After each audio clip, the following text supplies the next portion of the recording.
स्वागत है आप सभी का ग्लोबल आईटीआई यूट्यूब चैनल पे।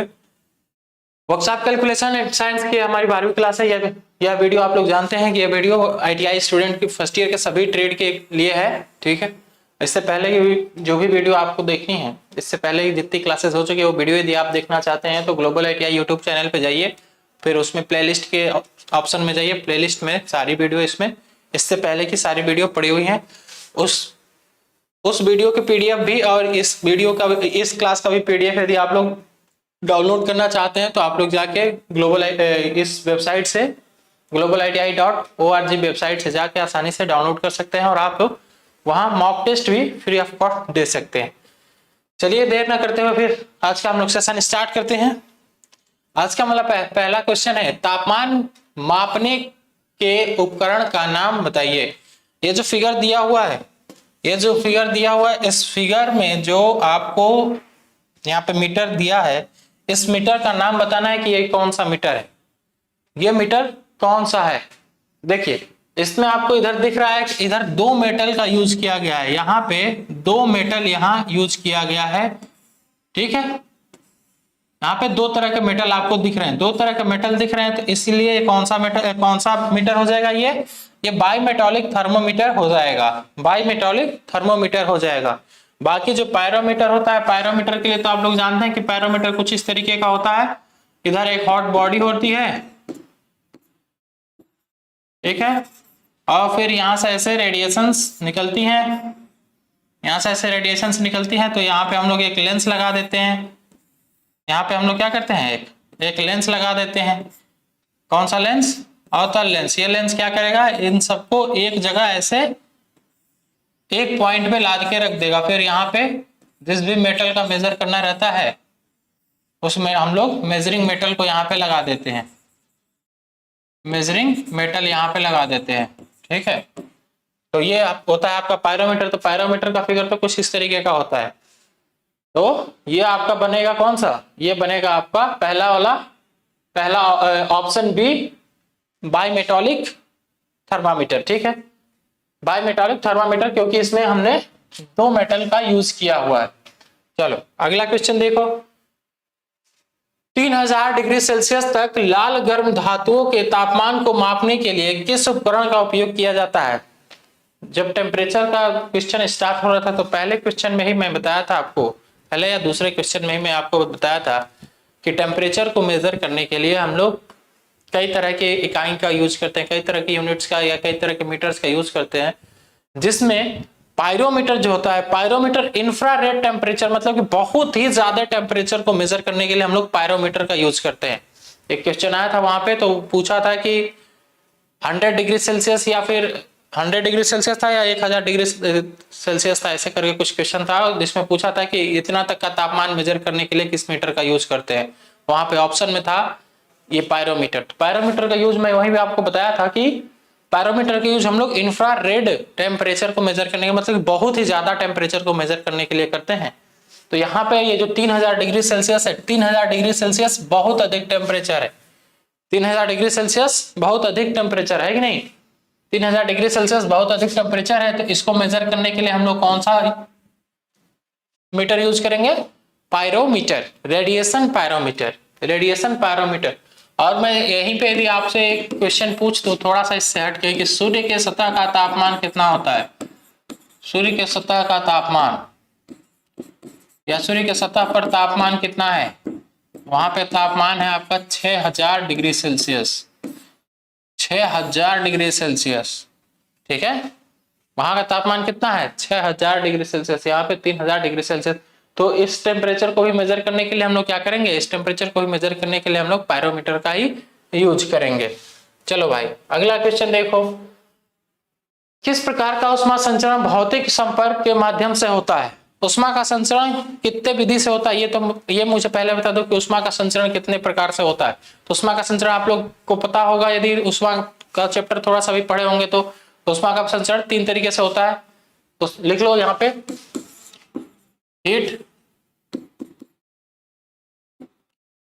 हीट का संचरण 3 प्रकार से होता है, 3 प्रकार से होता है। पहला है आपका, पहला है चालन कंडक्शन, दूसरा है कन्वेक्शन मतलब कि संवहन, और तीसरा है रेडिएशन, तीसरा है आपका विकिरण। ये 3 मेथड होता है ना भाई, इसको कहते हैं हम लोग कंडक्शन मेथड। एक ये होता है कन्वेक्शन मेथड, और ये होता है आपका रेडिएशन मेथड। ये 3 मेथड होते हैं, ये 3 मेथड होते हैं हीट संचरण के। यहाँ पे पूछा है कि किस प्रकार का उष्मा संचरण भौतिक संपर्क द्वारा होता है। भौतिक संपर्क मतलब कि यदि 2 वस्तु में उष्मा का ट्रांसफर करना है तो दोनों वस्तु एक दूसरे से सटी होनी चाहिए, या फिर एक ये कि जिस भी वस्तु में हीट ट्रांसफर करना है मुझे, वो एकदम आपस में अटैच्ड होनी चाहिए, आपस में एकदम जुड़ी होनी चाहिए। तो इस तरह का जो हीट का ट्रांसफॉर्मेशन है या फिर हीट का जो ट्रांसमिशन है, वो हीट का ट्रांसमिशन किसमें होता है, किस मेथड में होता है। आप लोग जानते हैं कि जो विकिरण मेथड होता है, विकिरण मेथड में कोई भी एक दूसरे मेटल के बीच में कोई भी संपर्क नहीं होता है, तो यह मेथड तो होगा नहीं। संवहन में थोड़ा सा ऊपर रखते हैं हम लोग, क्या करते हैं, थोड़ा सा ऊपर रखते हैं। एक दूसरी किसी वस्तु को गर्म किया जाता है, उसके गर्म होने से एक कोई दूसरी वस्तु गर्म होती है, तो ये तो संवहन में भी फिजिकल टचिंग नहीं होता है, फिजिकल संपर्क नहीं होता है। चालन जो मेथड है, चालन वाले मेथड में एक दूसरे के बीच में भौतिक संपर्क होता है, तो ये आपका मेथड कौन सा हो जाएगा, कंडक्शन मेथड बिल्कुल सही हो जाएगा।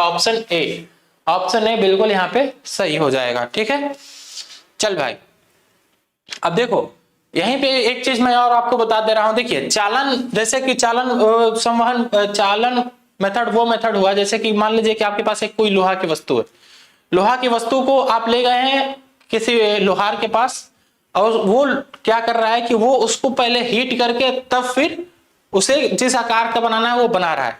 तो यहीं पे बात को समझो, यहीं पे मैं आपको बता रहा हूं इनका संचरण कैसे होता है, ये तीनों संचरण कैसे कैसे काम कर रहे हैं। पहला चीज, जब लोहा हीट हुआ तो लोहा हीट करते हैं हम लोग दूसरे छोर पे, मतलब कि ये मान लो कि लोहा है, तो लोहा को यदि हम लोग यहाँ पे गर्म करते हैं तो हीट यहाँ तक भी आ जाता है, तो हीट यहाँ से यहाँ तक जो आया, ये यहाँ से यहाँ तक आने में जो भी विधि यूज हुआ उसी को कहते हैं हम लोग चालन विधि। ये चालन विधि द्वारा यहाँ से यहाँ तक हीट का ट्रांसफर हुआ। ठीक है, तो ये हो गया चालन मेथड। दूसरा, तो आपको यहाँ पे दिख रहा है ना कि ये एक दूसरे से आपस में जुड़े हुए हैं, तभी तो यहाँ से यहाँ तक आया, ये पहला मेथड हो गया। दूसरा है संवहन विधि। कौन सी विधि होती है, जैसे मान लो कि लोहार को यदि लोहा को गर्म करना है तो वो कैसे गर्म करेगा, पहले वो अपनी भट्टी जलाता है, उस भट्टी में लोहे को रखता है, तो जो भट्टी से आग निकल रही है उस आग के द्वारा ना लोहा गर्म हो रहा है। तो मान लो कि यदि उस भट्टी में लोहा को आप थोड़ा सा ऊपर भी रखोगे तो लोहा गर्म होगा कि नहीं होगा, लोहा गर्म होगा ना, तो वो मेथड कौन सा मेथड हुआ, वो आपका संवहन मेथड हो गया। और रेडिएशन कौन सा होगा, रेडिएशन विकिरण मेथड। विकिरण मेथड ये मेथड वह मेथड होता है जैसे कि इसके बीच में कोई भी वस्तु का संपर्क ना हो, वस्तु का संपर्क बिल्कुल ही ना हो। जैसे मान लो कि आपका एयर ब्लोअर जो है, या फिर इसका सबसे बढ़िया एग्जाम्पल है आपका सूर्य की वजह से जो पृथ्वी के सरफेस पे जो भी गर्मी होती है, वो गर्मी किसकी वजह से होती है, वो रेडिएशन की वजह से होती है। सूर्य से जो भी ऊष्मा उत्पन्न होती है, सूर्य के सतह पर टेम्परेचर कितना रहता है, अभी मैं आपको बताया 6000 डिग्री सेल्सियस रहता है। वहां से 6000 डिग्री सेल्सियस पृथ्वी पर कैसे आता है, पृथ्वी पे आते आते मुश्किल से 50 डिग्री सेल्सियस, 40-50 डिग्री सेल्सियस बचता है। तो ये जो हीट का ट्रांसफॉर्मेशन हो रहा है, वहां से लेके यहाँ तक जो हीट ट्रांसफर हो रही है वो विकिरण मेथड से होती है। तो ये सबसे बढ़िया एग्जाम्पल है विकिरण के लिए। ठीक, तो उम्मीद है कि आपको ये तीनों विधि समझ में आ गई होगी। चलिए दूसरा क्वेश्चन देखते हैं। अगला क्वेश्चन है, किस प्रकार का उष्मा संचरण ऊपर की ओर प्रवाह के द्वारा होता है, ऊपर की ओर प्रवाह के द्वारा होता है। तो अभी मैं आपको बताया कि ऊपर की ओर प्रवाह के द्वारा कौन सा होगा भाई, लोहे की भट्टी है, भट्टी में आप लोहे को गर्म कर रहे हैं तो वहां पे उष्मा ऊपर की तरफ उठ रही है ना, उष्मा ऊपर की तरफ उठ के तभी तो जा रही है लोहे में, है ना, ऊपर की तरफ उठना, ये कन्वेक्शन मेथड मतलब कि संवहन विधि के द्वारा होता है। ये उष्मा का संचरण यदि ऊपर की ओर प्रवाह कह रहा है, ऊपर की ओर प्रवाह किस संचरण में होता है, तो वो कन्वेक्शन मेथड में होता है।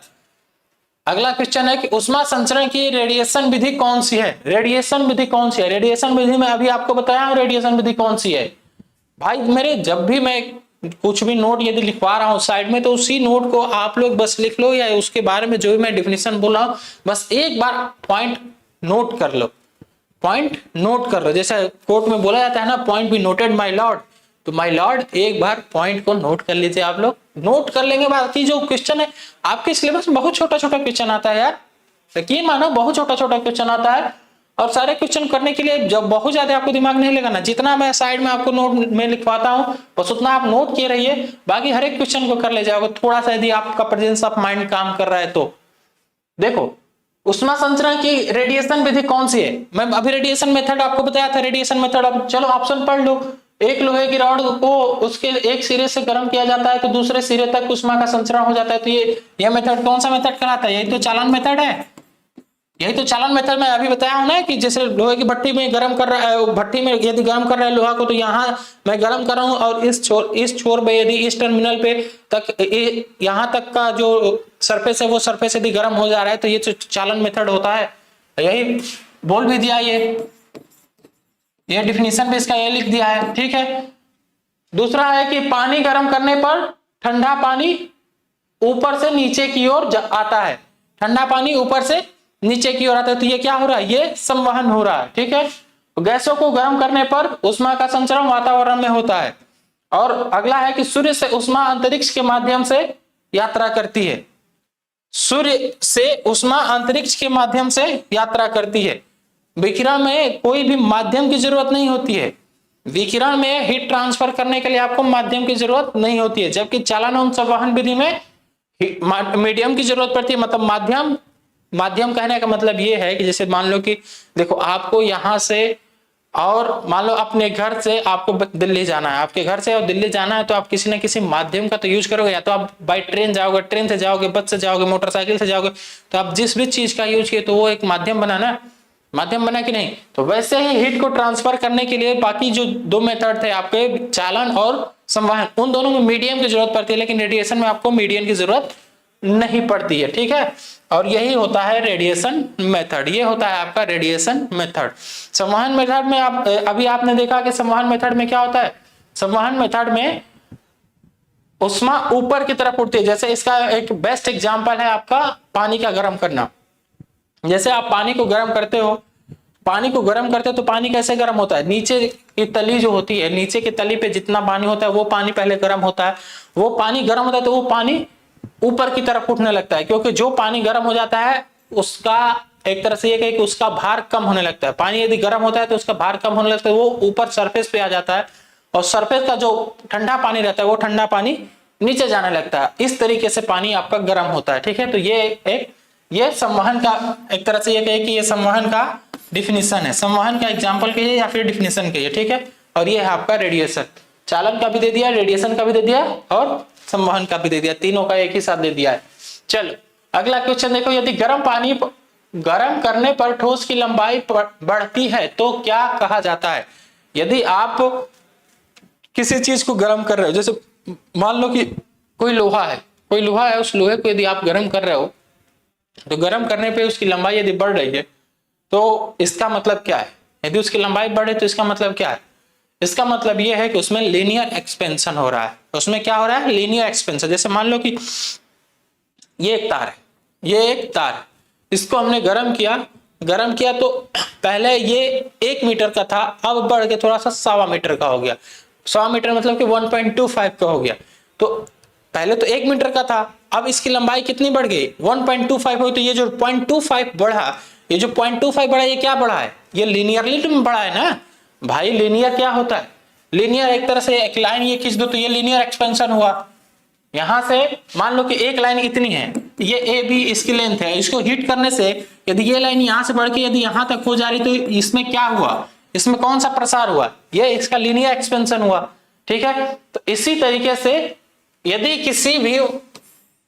किसी भी ठोस को आप गर्म कर रहे हो तो उसकी लंबाई यदि बढ़ रही है तो उसकी लंबाई को बढ़ने को हम लोग लीनियर एक्सपेंशन कहते हैं। उसके लंबाई के बढ़ने को लीनियर एक्सपेंशन कहते हैं। और यही यदि पर डिग्री सेल्सियस की बात करने लगे, यही यदि क्वेश्चन में देखो, यदि एक क्वेश्चन है अगला कि तापमान में प्रति डिग्री मूल लंबाई में परिवर्तन को क्या कहा जाता है? तापमान में प्रति डिग्री मूल लंबाई में परिवर्तन को क्या कहा जाता है? मतलब कि यदि आप 1 डिग्री सेल्सियस बढ़ा रहे हो, 1 डिग्री सेल्सियस बढ़ा रहे हो तो लंबाई में कितना परिवर्तन हुआ, इस परिवर्तन को हम लोग कहते हैं linear expansion coefficient. Linear expansion coefficient आपने देखा लीनियर एक्सपेंशन का डिफिनीशन कि किसी भी ठोस का तापमान बढ़ाने पे उसके लंबाई में वृद्धि होती है तो उसे हम लोग कहते हैं लीनियर एक्सपेंशन। और प्रति डिग्री सेल्सियस मतलब 1 डिग्री आप तापमान बढ़ा रहे हो तो उसमें कितना वृद्धि हुई, इस चीज को आप लोग कहते, इस चीज को हम कहते हैं लीनियर एक्सपेंशन कोफिशिएंट। ठीक है, लीनियर एक्सपेंशन कोफिशिएंट या कोफिशिएंट ऑफ लीनियर एक्सपेंशन या फिर कोफिशिएंट ऑफ लीनियर एक्सपेंशन। बात समझ गए कि नहीं? देखो मैं ये बोल रहा हूं कि किसी भी ठोस वस्तु को गर्म करने पर उसके यदि लंबाई में वृद्धि हो रही है तो उसे हम लोग लीनियर एक्सपेंशन कहते हैं। ठीक, और दूसरा चीज मैं बोल रहा हूं कि यदि किसी ठोस वस्तु को गर्म किया जा रहा है तो 1 डिग्री सेल्सियस बढ़ाने पे उसके लंबाई में जितना वृद्धि हुआ उसी वृद्धि को हम लोग कहते हैं कोफिशिएंट ऑफ लीनियर एक्सपेंशन या लीनियर एक्सपेंशन कोफिशिएंट। ठीक है, रेखीय प्रसार गुणांक, रेखीय प्रसार गुणांक। ठीक है, इतनी बात समझ गए? चल अगला क्वेश्चन देखो। अगला क्वेश्चन है कि रेखीय प्रसार गुणांक की इकाई क्या होती है? रेखीय प्रसार गुणांक की इकाई क्या होती है? आपने अभी देखा रेखीय प्रसार गुणांक की लंबाई भाई प्रति डिग्री सेल्सियस बोला है ना, प्रति डिग्री सेल्सियस, तो प्रति डिग्री सेल्सियस की बात किया है तो यहाँ पे ऑप्शन क्या बन जाएगा? नंबर पर डिग्री सेल्सियस, नंबर पर डिग्री सेल्सियस। ऑप्शन ए यहाँ पे बिल्कुल सही हो जाएगा क्योंकि प्रति डिग्री सेल्सियस की बात भी किया है और ये गुणांक की ही बात यहाँ पे पूछा है ना, गुणांक। और मैं अभी आपको डिफिनीशन में बताया कि रेखीय प्रसार गुणांक का डिफिनीशन क्या होता है? प्रति डिग्री सेल्सियस, 1 डिग्री सेल्सियस बढ़ाने पे कितना लंबाई बढ़ी, वही होता है आपका लीनियर एक्सपेंशन कोफिशिएंट। अगला क्वेश्चन देखिए कि 2 रेखीय प्रसार के लिए किस शब्द का उपयोग किया जाता है? देखिए रेखीय प्रसार 3 तरीके से होता है। 2 रेखीय प्रसार होता है, 2 गुना रेखीय प्रसार, एक होता है 3 गुना रेखीय प्रसार। तो जब जैसे मान लो कि आप किसी ठोस वस्तु को गर्म कर रहे हो, यदि किसी ठोस वस्तु को आप गर्म करें तो केवल उसके लंबाई में यदि वृद्धि हो रही है तो यह है आपका लीनियर एक्सपेंशन, यह है आपका लीनियर, लीनियर लिखो या फिर इसको ऐसा लिख लो कि यह है आपका रेखीय प्रसार, यह है आपका रेखीय प्रसार क्योंकि एक लाइन की तरफ बढ़ रहा है। ठीक है, और यही यदि किसी ठोस को बढ़ाने पे इसका लंबाई भी बढ़ रहा है, इसका लंबाई भी बढ़ रहा है और इसकी थोड़ी सी चौड़ाई भी बढ़ने रही है, यदि इसकी थोड़ी सी चौड़ाई भी बढ़ रही है तो अब ये क्या है भाई? अब ये है आपका क्षेत्रीय प्रसार, क्षेत्रीय प्रसार, सॉरी प्रसार प्रसार प्रसार क्षेत्रीय प्रसार। ठीक है, या इसी को हम लोग कहते हैं, इसी को हम लोग कहते हैं सुपरफिशियल एक्सपेंशन, एक्सपेंशन। ठीक है, और यदि मान लो कि उसी ठोस को मैं गर्म कर रहा हूं, उसी ठोस को मैं गर्म कर रहा हूं और इसकी अब लंबाई, चौड़ाई और ऊंचाई सब में परिवर्तन हो जाए, सब में परिवर्तन हो जाए तो इसको हम लोग क्या कहते हैं? इसको हम लोग कहते हैं घनीय प्रसार। या जैसे मान लो कि इस तरीके से यदि इसमें एक्सपेंशन हो रहा है तो इसको हम लोग कहते हैं घनीय प्रसार, घनीय प्रसार। ठीक है, ये क्षेत्रीय प्रसार बोल दिए, क्षेत्रीय प्रसार, या फिर इसे ही हम लोग कहते हैं 2 गुणे रेखीय प्रसार, इसको हम लोग कहते हैं 2 गुणे रेखीय प्रसार। ठीक, और इसको क्या कहेंगे? इसको कहेंगे 3 गुणे रेखीय प्रसार। भाई ये लंबाई, चौड़ाई और ऊंचाई ये तीनों तरफ हुआ ना, ये 3 तरफ इसमें एक्सपेंशन हुआ, 3 तरफ ये बढ़ा, 3 तरफ बढ़ा तो इसलिए इसको बोल दिया 3 गुणे रेखीय प्रसार। ये 2 तरफ बढ़ा तो इसलिए इसको 2 गुणे रेखीय प्रसार, एक ही तरफ बढ़ा तो ये केवल रेखीय प्रसार है। ठीक है, तो जब 2 गुणे रेखीय प्रसार होगा तो ये आपका हो जाएगा सुपरफिशियल प्रसार, सुपरफिशियल प्रसार। ऑप्शन सी बिल्कुल सही हो जाएगा। और अगला क्वेश्चन है कि तीन रेखीय प्रसार के लिए किस शब्द का उपयोग किया जाता है? तो ये तो मैं अभी आपको बता दिया हूं कि तीन रेखीय प्रसार के लिए किसका उपयोग करते हो? तीन रेखीय प्रसार के लिए आप लोग घनीय प्रसार गुणांक का यूज करते हो, है ना। क्योंकि यदि आप ऐसे देखो कि लंबाई का फॉर्मूला तो कुछ नहीं होता, लंबाई का फॉर्मूला केवल एल हो गया। यदि क्षेत्रफल की फॉर्मूला में आपसे पूछूं क्षेत्रफल का फॉर्मूला, तो लंबाई गुणे चौड़ाई, दो लंबाई इसमें आ गई कि नहीं? लंबाई गुणे चौड़ाई, चौड़ाई भी एक तरह का भाई लंबाई ही तो है, तो लंबाई गुणे चौड़ाई मतलब कि इसमें दो लीनियर की बात हो गई। और यदि मैं वॉल्यूम की बात करूं, यदि मैं आयतन की बात करूं, तो आयतन का क्या होता है? लंबाई गुणे चौड़ाई गुणे ऊंचाई। उसमें तीन लंबाई आ रही है ना, उसमें तीन लंबाई आ रही है, तो इस वजह से उसको हम लोग कहते हैं घन। उम्मीद है कि ये बात आप समझ गए होंगे आसानी से, एकदम सिंपल भाषा में मैं आपको समझाने का भी प्रयास किया हूं। यदि क्लास अच्छी लगी हो तो क्लास को लाइक और चैनल को सब्सक्राइब जरूर करिएगा आप लोग, और अपने दोस्तों से भी शेयर करते रहिए ये सब वीडियो। ठीक है, चलिए धन्यवाद।